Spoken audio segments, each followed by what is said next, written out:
August 9 கருப்பு தினம் இல்ல பிளாக் டே ஆஃப் இந்தியா அப்படின்னு கூட சொல்லலாம். இது வந்து இது மாதிரி நிறைய பிளாக் டேக்கு வந்து இந்தியாவுக்கு இருக்கு. என்னைக்கெல்லாம் வந்து ஒரு பொண்ணு வந்து பாலியல் வன்கொடுமைக்கு ஆளாகி அஃபிஷியலா இறக்குறாங்களோ அன்னைக்கெல்லாம் வந்து இந்தியாவுக்கு பிளாக் டே அப்படின்ற மாதிரி தான். பட் ஆகஸ்ட் 9ன்றது ரொம்ப ரொம்ப கொடூரமான ஒரு பிளாக் டே அப்படின்னு கூட சொல்லலாம். அந்த மாதிரி வந்து நாடு முழுக்க எல்லாரும் வந்து ஒரு இதுக்கு மேல்பட்டு எப்படி வந்து ஒரு பெண்களை வெளியே அனுப்புறது, இல்ல வந்து ஒரு டாக்டர் தொழிலே வந்து இந்த மாதிரி வந்து ஒரு ப்ராப்ளம் இருக்கு, இந்த மாதிரி ஒரு இஷ்யூ பெரிய லெவல்ல ஒரு இஷ்யூ இருக்கு எப்படி அப்படின்னு சொல்லி பேரண்ட்ஸ்க்கு பயம், இன்னும் பயங்கரமான பயம்லாம் கிரியேட் பண்ண ஒரு நாள் ஆகஸ்ட் 9. எஸ், நான் பேசுறது வேற எதுவுமே கிடையாது. கொல்கட்டா ரேப் பண்ணி மர்டர் பண்ண ஒரு கேஸ், இந்த விஷயம் தான். எஸ், இதை பத்தி நிறைய பேர் நிறைய பேசிட்டாங்க, நிறைய சொல்லிட்டாங்க, நிறைய இன்வெஸ்டிகேஷன் ரிப்போர்ட்ஸ் வந்துருந்தது. இந்த மாதிரி வந்து 10 பேர் அரெஸ்ட் பண்ணியிருக்கோம், 11 பேர் அரெஸ்ட் பண்ணியிருக்கோம், நிறைய பேர் இன்வால்மெண்ட் இருக்கு, எம்எல்ஏவோட பையன் இன்வால்மெண்ட் இருக்கு, அதனாலதான் வந்து நிறைய சப்போர்ட் பண்றாங்க போலீஸ் அப்படின்னு சொல்லி நிறைய எக்குத்தப்பான விஷயங்கள், ஏருக்கு மாறான நிறைய எப்படி சொல்றது, எவிடன்ஸ் இல்லாத நிறைய விஷயங்கள்லாம் வந்துட்டு இருக்கு. பட் அதெல்லாம் நம்மளுக்கு தேவையில்லை. அங்க இருக்கிற கள நிலவரம், அந்த இடத்துல வந்து கிரவுண்ட் ஒர்க் பண்ற உண்மையான ஆளுங்க யாராவது இருந்தா மட்டும்தான் நம்மளுக்கு அபிஷியலான இன்ஃபர்மேஷன் வரும். அது வரைக்கும் வந்து நம்ம பக்கத்து ஊர்ல நடக்கிற விஷயமே அது உண்மையா பொய்யான்றது நம்மளுக்கு தெரியாது. பட் இந்த இடத்துல வந்து உண்மையா பொய்யான்றதெல்லாம் செகண்டரி, நடக்கிறதெல்லாம் வந்து நம்மளுக்கு அபிஷியலா வருதான்றதெல்லாம் கூட செகண்டரி தான். பட் ஆனா வந்து இந்த இடத்துல வாலண்டியரா ஒரு விஷயம் நடந்திருக்கு. சுப்ரீம் கோர்ட் இன்வால்வ்மெண்ட் அப்படின்னு சொல்லக்கூடிய ஒரு விஷயம் என்னன்னா, சுப்ரீம் கோர்ட் வந்து இதுக்கு முன்னாடி நிறைய கேசஸ்ல வந்து வாலண்டியரா இன்வால்வ் ஆகி நிறைய ஸ்டேட் கவர்மெண்ட்ஸ் சரி, நிறைய சென்ட்ரல் கவர்மெண்ட் சரி, ஜட்ஜஸ், அப்புறம் பெரிய பெரிய பியூரோக்ராட்ஸ், அபிஷியல்ஸ், இவங்க எல்லாரையுமே பெரிய பெரிய வழக்குகள்ல சிக்கி லைட்டா எஸ்கேப் ஆகி நழுவுற மாதிரி இருக்கவங்க வந்து தானா வந்து கோர்ட் முன் வந்து சில விசாரணை எல்லாம் பண்ணோம்.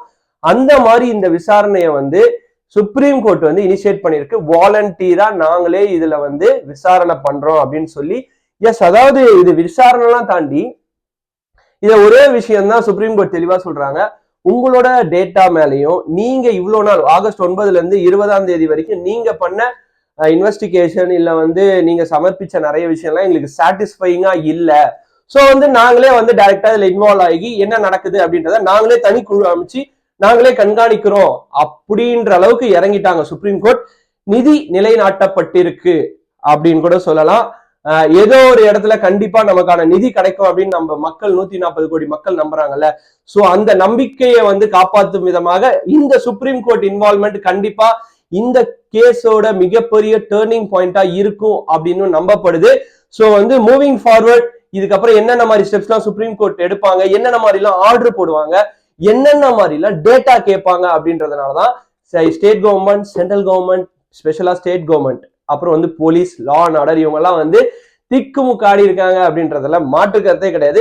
எஸ், இப்போ வந்து Supreme Court involvement DY Chandrachud, அப்புறம் மனோஜ் மிஸ்ரா, இந்த மாதிரி வந்து ரெப்யூட்டடான judges and panel of judges வந்து ஒரு 10 பேர் கொண்ட குழுவை ஃபார்ம் பண்ணி இந்த கேஸை வாலண்டியரா நாங்க எடுத்து நடத்துறோம், நாங்களே பாத்துக்கிறோம், வேற யாருமே வேணாம், நீங்க கவர்மெண்ட் சைட்லயே ஒரு வக்கீல், ஸ்டேட் கவர்மெண்ட் சைட்லயே ஒரு வக்கீல் வந்து அனௌன்ஸ் பண்ணாலும் அவங்களுக்கு எதிராக நாங்க ஒரு வக்கீல் அப்பாயின்மெண்ட் பண்ணி அவங்களே சரமாரியா கேள்வி கேட்போம் அப்படின்ற அளவுக்கு போயிடுச்சு. ஏன்னா இது வந்து எனக்கு தெரிஞ்சு நீதிபதிகள்லாம் எந்த ஆங்கிள் பார்த்திருப்பாங்கன்னா, ஒரு இந்தியாவோட பிரஸ்டீஜ் இஷ்யூ, அதெல்லாம் தாண்டி ஒரு வீட்டுல இந்த மாதிரி ஒரு பொண்ணு நம்ம வீட்டுல இருக்காங்க, இப்படி இறந்துருக்காங்க அப்படின்னா அதை வந்து நம்ம ஏதோ ஒன்னா பார்க்கவே முடியாது. அப்படி இந்த விஷயத்த பார்த்ததுனால்தான் சுப்ரீம் கோர்ட்டே வாலண்டியரா எடுத்திருக்காங்கன்ற ஒரு நம்பிக்கை எனக்கும் இருக்கு, மக்களுக்கும் இருக்கு.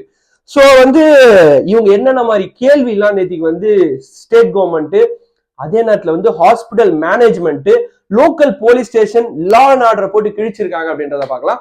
ஃபர்ஸ்ட் கேஸ், ஃபர்ஸ்ட் கொஸ்டின் வந்து கேட்டது, நீங்க ஏன் எஃப்ஐஆர் வந்து, அதாவது உங்களுக்கு ஒரு விஷயம் நடந்திருக்கு, ஒரு மர்டரோ ஒரு சூசைடோ ஏதோ நடந்திருக்கு நீங்க சொல்றீங்கல்ல, ஃபர்ஸ்ட் எடுத்த உடனே இந்த சூசைட் அப்படின்னு தான் சொன்னாங்களே தவிர அப்புறம் தான் வந்து நிறைய எவிடன்ஸ்லாம், அப்புறம் வந்து போஸ்ட்மார்டம் ரிப்போர்ட்லாம் வந்த பிறகு இது சூசைடுக்கான சான்சஸே கிடையாது, ஒரு பொண்ணே வந்து அவங்களே வந்து இப்படி கை காலெல்லாம் உடச்சிக்கிட்டு பண்றதுக்கான சான்ஸே இல்லைன்னு சொல்லி எடுத்துட்டு வந்ததுதான் இந்த மர்டர் அப்படின்ற ஒரு விஷயத்தை எடுத்துட்டு வந்தாங்க. ஏன் நீங்க எஃப்ஐஆர் ஃபைல் பண்ணல வித்தின் 24 ஹவர்ஸ், நீங்க ஏன் எஃப்ஐஆர் ஃபைல் பண்ணல? சரி, ஓகே, எஃப்ஐஆர் ஃபைல் பண்ணலன்றதுக்கு உங்களுக்கு பதில் இல்லை. எப்படி ரேப் விக்டிம், அதாவது வந்து ஒரு பாலியல் வன்கொடுமைக்கு ஆளாகி இறக்கப்பட்ட ஒரு பெண்ணோட பெயர் எப்படி வெளியே வந்தது, யூஸ்வலா வந்து ஒரு பெண் சம்பந்தப்பட்ட ஒரு குற்றங்கள் நடக்குது அப்படின்னா பெயர் மாற்றப்பட்டது அப்படின்னு சொல்லி நம்ம நியூஸ் பேப்பர்ஸ்ல பார்ப்போம். அப்படி வந்து அந்த பொண்ணோட பெயர் ஒண்ணு உண்மையா இருக்கலாம் இல்ல பொய்யா இருக்கலாம். சோ வந்து அந்த குற்றம் சோ அன்டில் அந்த குற்றம் வந்து உண்மைன்னு ப்ரூவ் பண்ற வரைக்கும் அந்த பொண்ணோட பேரு பெருசா வெளியில வராது. சோ அது வரைக்கும் பார்த்துப்பாங்க. பட் எடுத்தோடனே எப்படி வந்து ஒரு பொண்ணு டாக்டர், அந்த டாக்டரோட பேர் வந்து எடுத்தோடனே வெளியில வந்தது அப்படின்ற மாதிரி ஒரு கேள்வி கேட்டிருக்காங்க. எஸ், இதை விட முக்கியமான மேனேஜ்மெண்ட் ப்ராப்ளம் என்னன்னா, இன்னொரு கேள்வி என்னன்னா, நீங்க லோக்கல் போலீஸ் ஸ்டேஷனும் லா அண்ட் ஆர்டரும் இது வரைக்கும் என்ன நடவடிக்கை ஹாஸ்பிட்டல் மேனேஜ்மெண்ட் மேல எடுத்திருக்கீங்க அப்படின்னு சொல்லி சரமாரியா 1 2 3 இந்த 3 கேள்வி இல்லாம முக்கியமான கேள்வியை தான் state government, west Bengal government கேட்டிருக்காங்க. நீங்க இந்த பர்டிகுலர் கேஸ்ல என்ன இன்வால்வ்மெண்ட் ஆகி என்ன விதமான இன்வெஸ்டிகேஷன்ஸ்க்கு வந்து நீங்க பரிந்துரை செஞ்சிருக்கீங்க, அது மட்டும் இல்லாம போலீஸை நீங்க எப்படி வாட்ச் பண்றீங்க, இல்ல லா அண்ட் ஆர்டர் நீங்க எப்படி வந்து நிலைநிறுத்துறீங்க அப்படின்னு சொல்லி சுப்ரீம் கோர்ட் வந்து சரமாரியா கேள்விகள் மேல கேள்விகள் கேட்டுட்டே இருக்காங்க. எஸ், இது மட்டும் இல்லாம அவங்க என்ன பண்ணிருக்காங்கன்னா, நீங்க சொல்ற ஒரு விஷயம் எங்களுக்கு வந்து சாட்டிஸ்ஃபைங்கா இல்ல, சோ வந்து நாங்க என்ன பண்றோம் அப்படின்னா தேசிய உயர்நிலை குழு அப்படின்னு வந்து நாங்க ஒன்னு ஃபார்ம் பண்ண போறோம். அது என்ன அப்படின்னு பாத்தீங்கன்னா, டாக்டர்ஸோட ஒர்க் டென்ஷன் இல்ல ஸ்ட்ரெஸ், அப்புறம் ஒர்க் ஹைஜீனு, இல்லைன்னா வந்து ஈக்குவாலிட்டி, ஒர்க் ஈக்குவாலிட்டி, அவங்களுக்கு தேவையான பேசிக் அம்யூனிட்டிஸ் இதெல்லாம் கிடைக்குதா, இல்ல இதுதான் வந்து இஷ்யூ இருக்கா, இல்ல நாடு முழுக்க வேற ஏதாவது இஷ்யூ இருக்கா டாக்டர்ஸ்க்கு அப்படின்னு சொல்லி இன்னொரு ரேப் விக்டிம், அதாவது இன்னொரு ரேப் விக்டிம் வந்து நம்ம ஊர்ல வரக்கூடாது, அதுக்கு முன்னாடி இது எல்லாமே ஆக்ட் ஆகணும்னு சொல்லிட்டு அந்த தேசிய உயர்நிலை குழுக்கு வந்து ஒரு டைம் பீரியட் கொடுத்திருக்காங்க. அந்த தேசிய உயர்நிலை குழு யாரை வச்சுலாம் ஃபார்ம் பண்ணிருக்காங்கன்னா, அதுதான் ஒரு முக்கியமான விஷயமே.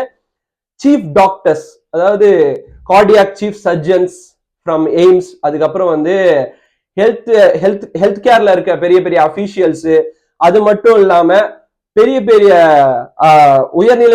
உயர்நிலை பதவி வகிப்பவர்கள், அவங்க எல்லாருமே வந்து இந்த குழுல வந்து ஒரு 13 பேரை ஃபார்ம் பண்ணிருக்காங்க. ஏன்னா எல்லாருக்குமே ஒரு டிஃபரன்ஸ் ஆஃப் ஒப்பீனியன், செக்யூரிட்டி, அப்புறம் வந்து ஒரு டாக்டர்ஸ்க்கான பேசிக்கான அம்யூனிட்டிஸ் இதெல்லாம் என்ன நீட் இருக்குன்னு இவங்க எல்லாருக்குமே தெரியும் அப்படின்னு சொல்லி பல தரப்பட்ட ஹாஸ்பிட்டல்ஸ் வந்து நிறைய பேர் அப்பாயின்மெண்ட் பண்ணியிருக்காங்க இந்த தேசிய உயர்நிலை குழு.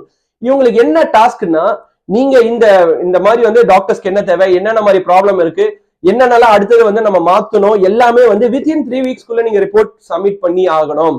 அது வந்து ஷார்ட் ரிப்போர்ட், அதாவது இடைக்கால ரிப்போர்ட் அப்படின்னு சொல்லுவாங்களா, அந்த இடைக்கால ரிப்போர்ட் வந்து வித்தின் 3 வீக்ஸ்க்குள்ள சப்மிட் பண்ண ஆகணும். மற்றபடி வந்து நீங்க ஒரு 3 மாசம் 4 மாசம் கூட டைம் எடுத்துட்டு எனக்கு ஃபுல் ரிப்போர்ட் கூட கொடுத்தா போதும். பட் இந்த கேஸை வந்து இதுக்கு மேல்பட்டு வந்து எங்களால இழுக்க முடியாது, ஜவ்வு மாதிரி இழுக்க முடியாது, இன்னொரு ரேப் விக்டிமும் இந்தியாவில விழக்கூடாது அப்படின்ற மாதிரி சுப்ரீம் கோர்ட் வந்து ரொம்ப காட்டமா பேசியிருக்காங்க. காட்டமா வந்து சில கொஸ்டின்ஸையும் வந்து தெரிக்க விட்டுருக்காங்க அப்படின்னு கூட சொல்லலாம், நம்ம லோக்கல் பாஷையில சொல்லணும்னா. அதுக்கப்புறம் என்ன பண்ணிருக்காங்க அப்படின்னா, லோக்கல்ல இருக்க அந்த டாக்டர்ஸ், கேமராஸ், செக்யூரிட்டிஸை கொஸ்டின் பண்ணிருக்காங்க. ஸோ வந்து டாக்டர்ஸ் இருக்காங்க, டாக்டர்ஸ் வந்து ஒரு 36 மணி நேரம் நீங்க வேலை வாங்குற, கண்டினியூஸா வேலை வாங்குறீங்கன்னா அவங்களுக்கு தேவையான பேசிக் பெட்ஸ், அதாவது அவங்க ரெஸ்ட் எடுக்கிறதுக்கான ரெஸ்ட் ரூம்ஸா இருக்கட்டும், இல்லைன்னா வந்து ஒரு அம்யூனிட்டிஸா இருக்கட்டும், இல்ல வந்து அவங்க லேட் ஆன பிறகு லேட் நைட்ல கேப்ல போறதுக்கு என்ன மாதிரி வசதி ஏற்படுத்திருக்கீங்க, அவங்களோட அதாவது ஒரு ஃபீமேல் வந்து இந்த மாதிரி ஒர்க்ல இருக்காங்கன்னா அவங்களோட செக்யூரிட்டியை வந்து எப்படி கண்காணிக்கிறீங்க, அவங்களோட சேஃப்டியை எப்படி நீங்க வந்து அஷ்யூர் பண்றீங்க அப்படின்னு சொல்லி சுப்ரீம் கோர்ட் நிறைய கொஸ்டின்ஸ் கேட்டிருக்காங்க. இதுல முக்கியமான கொஸ்டின் என்ன அப்படின்னு பாத்தீங்கன்னா, சரி நீங்க வந்து கேமரா வந்து சிசிடிவி இல்லைன்றீங்க, ஒரு ஹாஸ்பிட்டலுக்கு வந்து ஒரு செக்யூரிட்டியா கொடுக்குறீங்க, அவங்களுக்கு வந்து துப்பாக்கி ஏந்திய பாதுகாப்பு அப்படின்னு கூட கொடுங்கன்னு வச்சுங்க. இதுல வந்து துப்பாக்கி இருக்கு, தோட்டா இருக்கு, ஆனா இந்த துப்பாக்கி தோட்டா வச்சிருக்கவங்களுக்கு சுட தெரியல, அந்த ட்ரைனிங் கூட இல்லாம நீங்க என்ன வாட்ச் பண்றீங்கன்னு சொல்லிட்டு லா அண்ட் ஆர்டர் சரி, அதே சமயம் வந்து ஸ்டேட் கவர்மெண்ட் சொல்லி போட்டு செம்மையா கேள்வி கேட்டு என்ன பண்ண முடியல அப்படின்ற மாதிரி ஒரு கேள்வி கேட்டிருக்காங்க. எஸ், அது மட்டும் இல்லாம ரிக்வெஸ்டா சுப்ரீம் கோர்ட் ஃபர்தரா கேட்டுக்கிற விஷயம் என்னன்னா, கொஞ்சம் எல்லாருமே வந்து ஒர்க்குக்கு நார்மலைஸ் ஆகுங்க அப்படின்னு சொல்லி கேட்டுட்டு இருக்காங்க. நடந்துடுச்சு, இதோட விசாரணை வந்து ரொம்ப தீவிரமா இருக்கும்.